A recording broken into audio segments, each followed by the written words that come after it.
आज हम 21वीं सदी में आ गए हैं और हमने अपने जीवन को सरल और आरामदायक बनाने के लिए सब कुछ कर लिया है। अब हमें वे कठिन काम अपने शरीर से नहीं करने पड़ते हैं जो हमारे शरीर का पसीना बहाते थे। अब वे सारे काम हम मशीनों के द्वारा करने लगे हैं, लेकिन इस चक्कर में हम अपने को स्वस्थ नहीं रख पाए, क्योंकि हमारा शरीर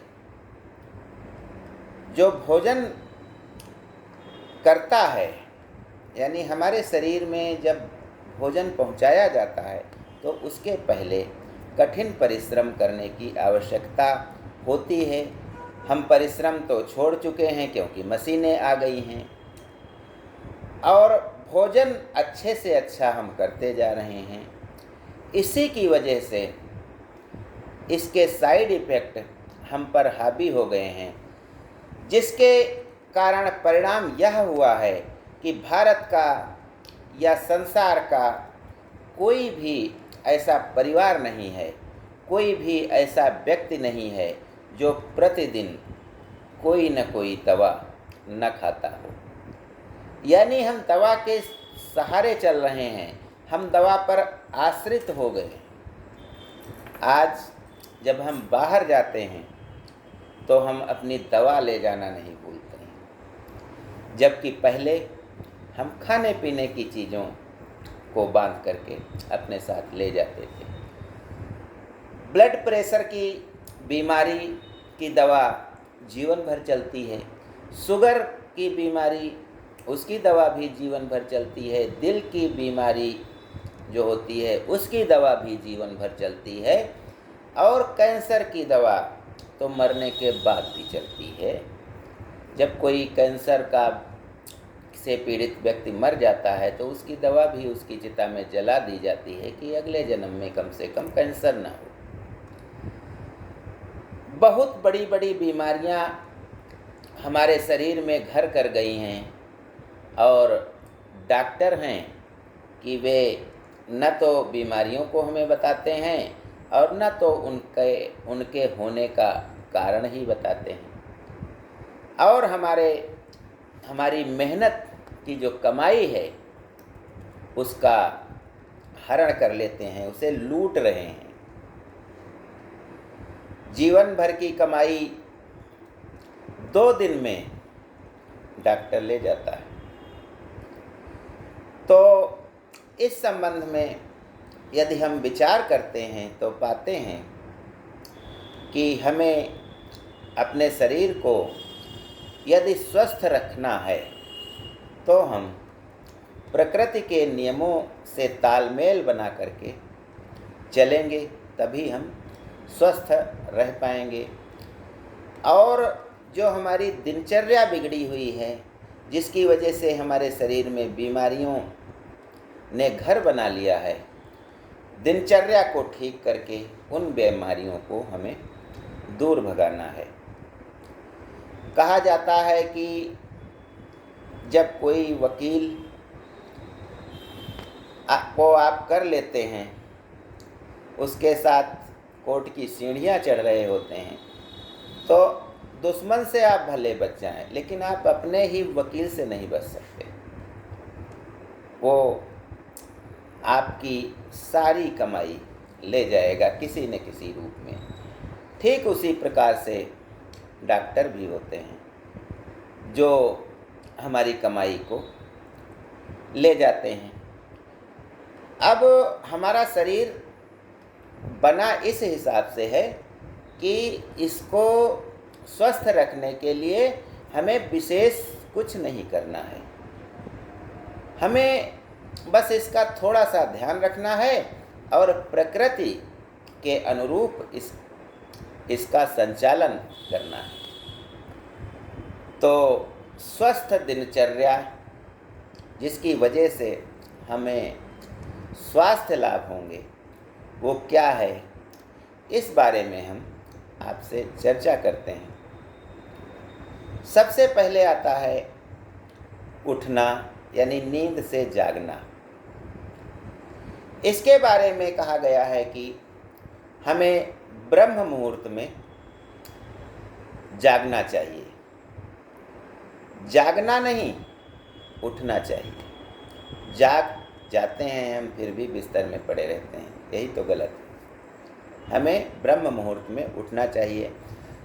ब्रह्म मुहूर्त कितना समय होता है, तो इस संबंध में सीधे सीधे हम अनुमान लगा सकते हैं कि जब सूरज उदित होता है, सूर्योदय होता है, उसके 2.5 घंटे पहले का समय ब्रह्म मुहूर्त का समय माना गया है।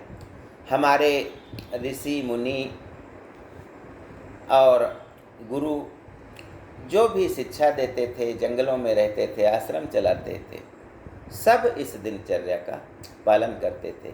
यानी ब्रह्म मुहूर्त में उठते थे और इसके बाद नित्य क्रिया करके नाश्ता करते थे। तो इसके कारण वे लंबा जीवन जीते थे। तो ब्रह्म मुहूर्त का समय सूर्योदय से 2.5 घंटे पहले तक का होता है। और यह समय इतना महत्वपूर्ण क्यों है, इस संबंध में हम देखते हैं कि हमारे मस्तिष्क में मटर के दाने के बराबर एक ग्रंथि होती है, उसे पीयूष ग्रंथि कहते हैं। पीयूष ग्रंथि सक्रिय होकर के हमारे शरीर के जो निष्क्रिय अंग हो जाते हैं, निष्क्रिय क्रियाएं हो जाती हैं, उनको जागृत करती है।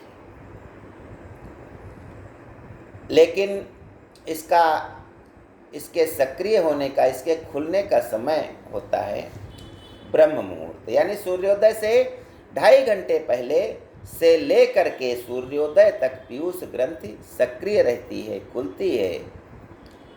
लेकिन जब हम सूर्योदय के बाद में उठते हैं तो पीयूष ग्रंथि सक्रिय होकर के पुनः सुषुप्त हो जाती है और हमारे शरीर की रक्षा नहीं कर पाती है, शरीर के उन अंगों को संचालित नहीं कर पाती है जो निष्क्रिय हो जाते हैं धीरे धीरे।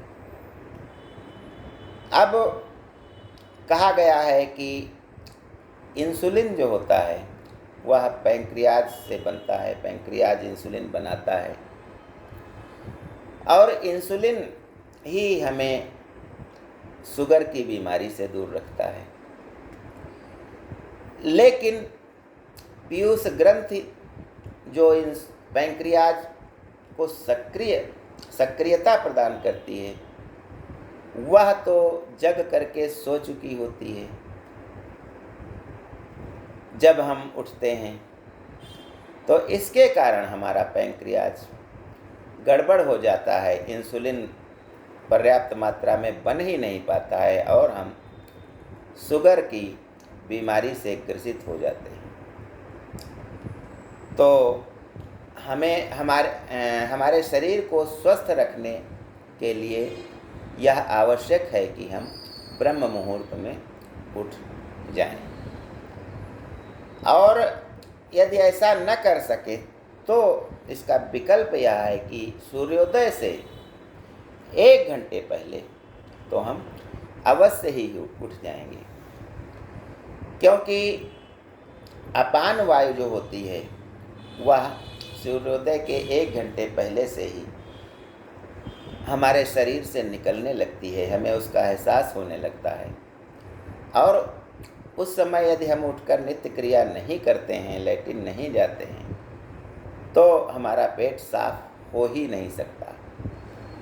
और कहा गया है कि पेट सफा तो रोग दफा। जब पेट ही नहीं साफ होगा तो शरीर हमारा रोगों का घर बन जाएगा। तो सूर्योदय के 1 घंटे पहले हमें उठ जाना चाहिए। उठने के बाद क्या करना चाहिए, तो उसमें कहा गया है कि हमें गर्म पानी पीना चाहिए। गर्म पानी ही क्यों, ठंडा क्यों नहीं? तो इसको इस प्रकार से हम देखते हैं कि जब किसी बर्तन में कोई चिकनाई लग जाती है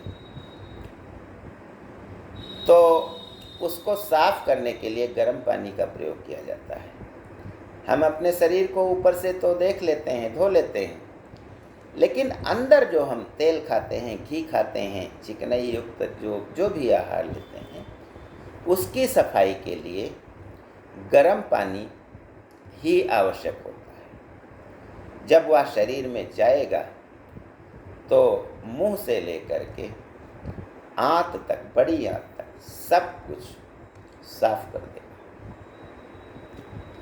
और घूंट घूंट पीने का मतलब यह होता है कि जब हम गर्म पानी घूंट घूंट करके पिएंगे तो हमारे मुंह में जो रात भर की लार बनी हुई है वह हमारे शरीर के अंदर चली जाएगी। लार का मतलब है एंटीबायोटिक। आपने एक घूंट पानी पी लिया गर्म, उसके साथ लार चली गई, इसका मतलब आपने एंटीबायोटिक की गोली ले ली। और सारी लार हम जो है अपने पेट के अंदर ले लेते हैं गर्म पानी को घूंट घूंट कर पी करके। अब पानी कितना पीना चाहिए इसके बारे में कोई भी नियम नहीं है। आप 1 गिलास पी सकते हैं, 1.5 गिलास पी सकते हैं, 2 गिलास पी सकते हैं, जितना इच्छा हो उतना पी लीजिए आप पानी। जब पानी पी करके मल त्याग करने के लिए जाएंगे तो आपका पेट साफ हो जाएगा। 1-2 दिन में नहीं फर्क पड़ता है तो आप 21 दिन, कोई भी कार्य 21 दिन यदि करते हैं तो वह आदत में आता है, आपका पेट साफ रहने लगेगा। और पेट साफ है तो आपको कब्ज नहीं होगी, कब्ज नहीं होगी तो बवासीर नहीं होगी, बवासीर नहीं होगी तो आप जो हर समय पेट के निचले भाग में परेशानी को लेकर के घूमते हैं, पेट बढ़ता है, यह सब नहीं होगा क्योंकि हमारा मल त्याग आसानी से हो जाएगा। तो ज्ञान गंगा में बस आज इतना ही। दिनचर्या के अन्य भाग, अन्य बिंदु जो हैं वे मैं अगले वीडियो में आपसे साझा करता हूँ। जय हिंद, जय भारत।